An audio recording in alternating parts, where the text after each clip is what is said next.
Era a época da Páscoa, e Jerusalém pulsava como um coração gigante. Peregrinos de todas as regiões subiam à Cidade Santa, trazendo consigo suas oferendas, seus cânticos e suas expectativas. Eu caminhava entre eles, sentindo a energia da multidão, acompanhando Jesus rumo ao templo. Era o lugar onde Deus escolhera fazer habitar seu nome, o centro espiritual de toda a nossa nação. Mas ao nos aproximarmos dos pátios, a cena que se revelou diante de nós era chocante.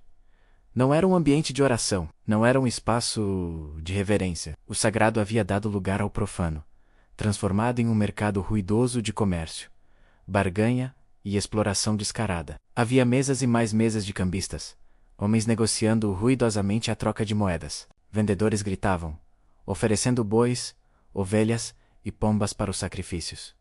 O lugar que deveria ecoar, com louvores e súplicas, agora ecoava com um tilintar de moedas e discussões acaloradas. Os estrangeiros, que vinham de tão longe para adorar, mal conseguiam encontrar um espaço para orar em meio à confusão. Os peregrinos mais pobres, que traziam suas economias com tanto sacrifício, eram explorados no preço dos animais, forçados a pagar valores absurdos por aquilo que a lei exigia. A casa de oração para todas as nações tinha se tornado um covil de ladrões, um mercado focado no lucro, e não um lugar de encontro genuíno com Deus. Eu olhei para Jesus e vi uma transformação em seu olhar. Não era a ira impulsiva de um homem comum, era um zelo santo, um fogo divino que queimava pela honra do Pai.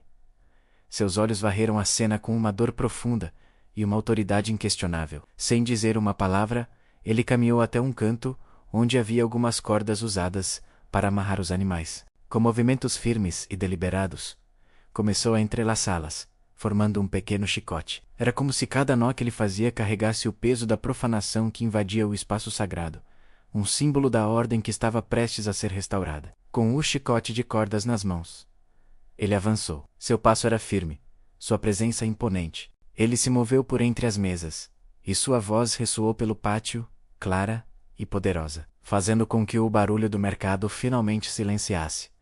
Tirem tudo isso daqui. Não façam da casa de meu pai uma casa de comércio. Com uma autoridade que parecia emanar do próprio céu, ele virou as mesas dos cambistas com um único gesto. As moedas se espalharam pelo chão de pedra como uma chuva de metal, rolando em todas as direções. Ele derrubou as bancas dos que vendiam pombas e libertou os animais. Bois e ovelhas correram pelo pátio, enquanto os vendedores e cambistas, atônitos e assustados, fugiam em meio ao caos. Sem entender a força que os confrontava, ninguém ousava enfrentá-lo. Havia algo em sua postura, em seu olhar, que era irresistivelmente majestoso e irresistivelmente santo. A multidão ao redor observava, paralisada, entre o medo e a admiração. Ele então ergueu a voz novamente, citando as escrituras que todos ali conheciam, mas que haviam esquecido de praticar. Está escrito: a minha casa será chamada casa de oração, mas vocês a transformaram em um covil de ladrões. Suas palavras ecoaram com o peso da verdade,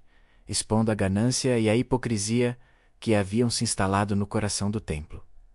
A multidão murmurava, chocada. Alguns líderes religiosos, indignados com a afronta à sua autoridade e aos seus negócios, finalmente se aproximaram. Com raiva, eles o questionaram: que sinal você nos mostra para fazer essas coisas? Com que autoridade você age assim? Jesus os olhou, e sua resposta foi enigmática, cheia de um significado que só o tempo revelaria. Destruam este templo, e em 3 dias eu o levantarei. Ele zombará rindo com desprezo. Este templo levou 46 anos para ser construído, e você o levantará em apenas 3 dias? Eles não compreenderam? Estavam olhando para as pedras, para a estrutura física, mas Jesus falava de algo muito maior. Nós, seus discípulos, só entenderíamos o verdadeiro sentido de suas palavras mais tarde.